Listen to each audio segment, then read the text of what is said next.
To take a listen to one 11-year-old girl whose father was detained in these Mississippi raids. I need my dad for me. My dad didn't do nothing. He's not a criminal. Governments, please put your heart. Let my parents be free with everybody else, please. Don't leave the child with cryness and everything. It seems like undocumented workers, the dad of that little girl and the like, often bear the brunt of these raids and not the employers who hire them. Isn't it important to hold businesses responsible for this? Syracuse found, researchers at Syracuse University found that from April 2018 to March 2019, the Trump administration prosecuted 0 companies and only 11 individuals for employing undocumented immigrants. Obviously, hundreds of thousands of undocumented immigrants have been targeted. So think about what you're saying, Jake. So you're saying on one hand that we're not doing enough, and then when we go out and we actually do what you're saying we need to do more of, they're chastised for doing that. Well, I'm saying, why aren't you focusing more on the companies and the business owners? They are. Again, this was a joint criminal investigation between ICE and the Department of Justice, which was targeting the companies that were hiring illegal aliens. Are there any charges against the companies or the business owners? It's a pending investigation right now. There's a criminal search warrant to go in there to collect more information, more intelligence, and that investigation is ongoing. But that's the intent of that investigation. Is it important for businesses to not employ these individuals who are in this country illegally and exploit them, as you suggested? Absolutely. But it's twofold. So I think the American people need to understand that's exactly what's happening. So these individuals seeking a better life, first are being exploited by the cartels to come here. Right. Once they come into the United States, then they're further exploited by United States companies by paying them reduced wages. But that's only the first element of this. These individuals here, and the girl, I know it's emotional. I know it's done on purpose to show a picture like that. What's done on purpose? But to show the girl, Jake, listen. Just the people in the wake of these raids, we interview people who are affected by them. But how about interview the people that, because a majority of time in these cases, these individuals that are here illegally, they also steal identities of U.S. citizens. They get fraudulent documents, Social Security cards, and et cetera. And so it's not just a victimless crime that's going on here. First of all, they are here illegally, and then a lot of times there's additional fraud that goes with this for them to try to get these jobs in these companies. So I understand that the girl's upset, and I get that. But her father committed a crime. And just so the American people know also, is that girl, her mother was home, and she was reunited with her mother within a few hours that night. I want to ask you, because I mean, you're talking about how this is a pending investigation into these businesses, but we see the human cost of this borne by the undocumented immigrants and their families over and over and over again. And like I just gave you the statistic from Syracuse, in the last year, 0 companies prosecuted, only 11 individuals prosecuted.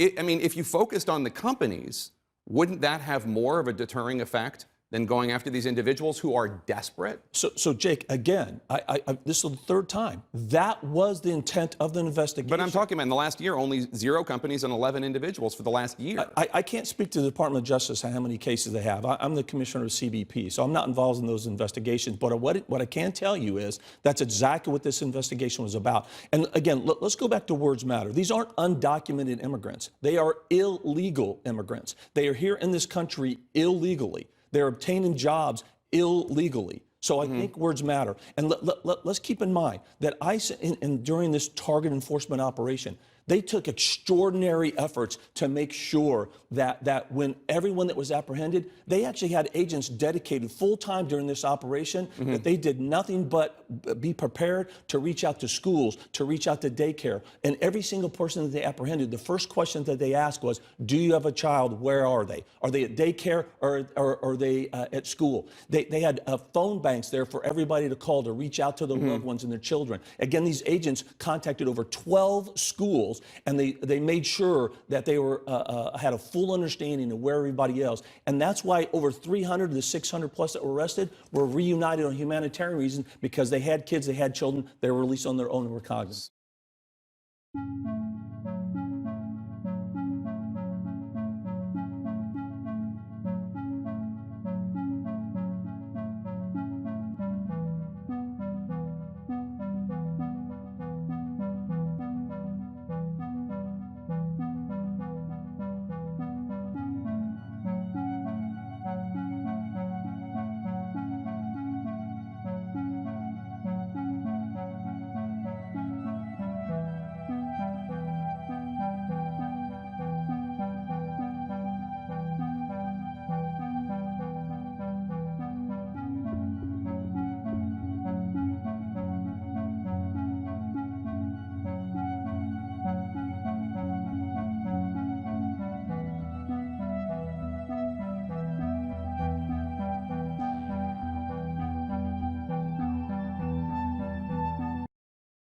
CIA spies have their secrets.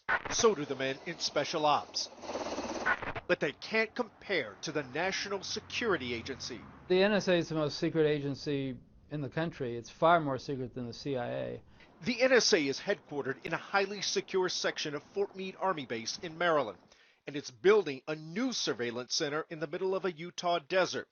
There, spread out over 1 million square feet of cables and computers, the NSA will capture everything from emails to internet searches, phone calls, and personal data. And it's designed to hold an enormous amount of communications. Author James Bamford estimates the center will be able to store enough data to equal 500 quintillion pages. For the record, that's a 5 with 20 zeros behind it. And if you printed those pages, stacked them one on top of the other, it'd be long enough to stretch all the way to the moon and back 66 million times. A former official who spoke on Background to CNN described the NSA as incredibly aggressive. But he says, I can't emphasize how fanatical they are about Americans' privacy. There's a sign in the center of a room that reads, "What constitutes a U.S. person?" and then lists a dozen points to consider. I think it's absolutely important for people to understand we're not asking for content. We're asking for information about threats. The NSA's 35,000 employees are an even mix of military and civilians. The former official says the troops are younger and give the agency its energy. The civilians, mostly mathematicians, provide, quote, adult supervision and tend to be more socially introverted. The former official says an inside joke at NSA goes something like, how do you spot an extrovert at NSA? When he's talking to you, he looks down at your shoes instead of his own. The former official says it's not the CIA where they're recruiting agents in coffee shops all over the world. He says the NSA is set up to be secretive. Its people rarely talk, they don't write books, and it has some protections that even other intelligence organizations don't have.